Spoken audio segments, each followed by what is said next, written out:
हमारे यहाँ माँ बाप का औलाद के साथ जो बर्ताव है वो इस्लाम से काफ़ी डिफरेंट है। इस्लाम में एक ऐसा निज़ाम है जो दरमियानी है, जो मुअतदिल है। यानी इस्लाम ना तो वो तालीम देता है कि जो यूरोप के लोग अपनी औलाद के साथ बर्ताव करते हैं कि औलाद पैदा हुई, उसको छोड़ा और वो अपना अलग हैं और माँ बाप अलग हैं। और न ही इस्लाम ये तालीम देता है कि माँ बाप के सामने औलाद टिक ही ना पाए, माँ बाप कमरे में आए और औलाद बाहर निकल जाए, जैसा हमारे यहाँ देहात वग़ैरह में दस्तूर है और हमारी सोसाइटी में ये आम बात है। और कमाल की बात यह है कि इसी को हम लोग हया और शर्म और इज़्ज़त कहते हैं, जबकि इस्लाम ये हुक्म देता है कि अपनी औलाद के साथ आदमी इस अंदाज़ से बर्ताव करे कि वो इकराम भी हो जाए और उनकी जो अंदर की चीज़ें हैं वो भी निकल कर हमारे सामने आएँ और फिर उसके ज़रिए से माँ बाप का अदब व एहतराम किया जाए। चुनांचे जब बच्चा माँ बाप से घुल मिलकर बात करेगा तो ज़ाहिर है उसकी बहुत सारी चीज़ें खुलकर सामने आएंगी। पता चलेगा कि उसके अंदर क्या फीलिंग्स हैं, क्या जज्बात हैं, वो क्या चाहता है, वो किस तरह से अपनी ज़िंदगी गुजारना चाहता है। और फिर माँ बाप भी खुलकर उसको बहुत सी ऐसी चीज़ें बता सकते हैं जिसके ज़रिए से वो आगे चलकर सही रास्ते पर पड़ सकता है। अब जाहिर है जो बच्चा माँ बाप के आते ही घर से बाहर निकल जाए, या माँ बाप बाहर निकलें तो वो घर के अंदर दाखिल हो जाए, या माँ बाप कमरे में दाखिल हो तो कमरे से बाहर निकल जाए, जब माँ बाप कमरे से बाहर निकले तो कमरे में दाखिल हो जाए, तो इस तरह से बच्चा अपने आप को अकेला महसूस करता है और माँ बाप मुकम्मल तौर पर उसके फीलिंग्स और जज्बात को समझ नहीं पाते हैं। और फिर माँ बाप का जो अंदाज़ होता है बात करने का अपनी औलाद के साथ, वो ज़ाहिर है इस तरह होता है कि जिसके ज़रिए से वो बजाय मोहब्बत करने के नफ़रत करने लग जाता है। एक तो तरीक़ा यह है कि माँ बाप अपनी औलाद को बेटा कहकर पुकारें कि बेटा आएँ हमारे साथ बैठें और खाना खाएं, और मोहब्बत के साथ माँ बाप औलाद से बात करते हैं।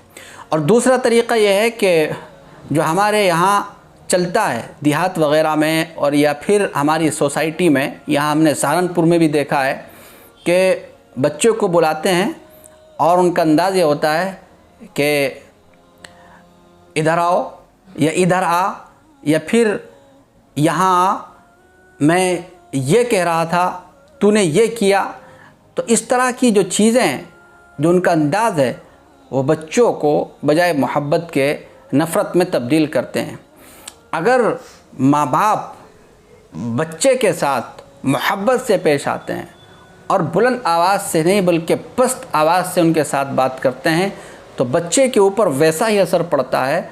और होता यह है कि फिर बच्चा माँ बाप के साथ बात करते हुए भी अच्छा महसूस करता है और खुलकर अपनी बात माँ बाप से कहता है।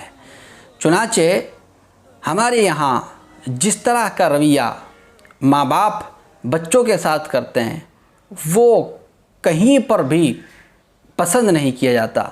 यहाँ तक कि इस्लाम में और इस्लाम के अलावा जो हमारी अच्छी तहज़ीब और सलीक़ा है उसमें भी वो पसंद नहीं किया जाता है। इसलिए कि छोटी छोटी गलतियों पर जिस तरह से औलाद के ऊपर डांट डपट की जाती है, और ज़ाहिर है उसके ज़रिए से औलाद की हिम्मत पस्त होती है। वो कोई बड़ा काम नहीं कर पाता है, वो अच्छा काम नहीं कर पाता है, वो अपने आप को घुटा हुआ महसूस करता है। एक छोटा सा कप अगर ज़मीन पर गिरकर टूट जाता है, जबकि उसका वक्त मुतय्यन था, वो किसी से भी गिर सकता था और गिरकर टूट सकता था, लेकिन अगर किसी बच्चे से गिरकर टूट जाता है तो उसके ऊपर डांट पड़ती है उसको गालियां दी जाती हैं, बुरा भला कहा जाता है, ज़्यादातर ये हाल है। और तरह तरह की बातें उसको कही जाती हैं, ताने दिए जाते हैं। कोई उसको काहिल कहता है, कोई उसको पागल कहता है, कोई उसको गाली देता है। तो फिर बच्चा अपने आप को महफूज ख्याल नहीं करता है, बल्कि वो ये सोचता है कि मेरा यहाँ पर रहना अच्छा नहीं है। तो एक बड़ी वजह माँ बाप से औलाद की दूरी की ये भी है कि माँ बाप का बचपन से औलाद के साथ जैसा बर्ताव होना चाहिए था वैसा बर्ताव नहीं है। इसलिए हम लोगों को चाहिए कि हम औलाद के साथ अच्छा बर्ताव करें। और इस्लाम में जो तालीम दी गई है, नबी पाक अलैहिस्सलातु वस्सलाम के पास हज़रत फ़ातिमा रज़ी अल्लाह ताला अन्हा जब आती थी तो नबी पाक अलैहिस्सलाम खड़े होकर इस्तक़बाल करते थे और नबी पाक अलैहिस्सलाम हज़रत फ़ातिमा रज़ी अल्लाह ताला अन्हा के बैठने से पहले नहीं बैठते थे। ये इस्लाम की तालीम है। और आपको कहीं पर भी नहीं मिलेगा कि नबी पाक अलैहिस्सलातु वस्सलाम ने कभी अपने बच्चों को डांटा हो या उनको बुरा भला कहा हो या उनके साथ बदतमीज़ी से पेश आए हों, या इसके अलावा हज़रत हसन हज़रत हुसैन रज़ी अल्लाह अन्हुमा किसी के साथ भी नबी पाक अलैहिस्सलातु वस्सलाम इस तरह पेश नहीं आते थे। यह है इस्लाम की तालीम, यह है मोहब्बत का तकाज़ा और यह है औलाद के हुकूक़। अगर हमने ऐसा किया तो यकीनन हमारी औलाद भी फिर हमारी फरमाबरदार होगी और हमारी इताअत करने वाली होगी।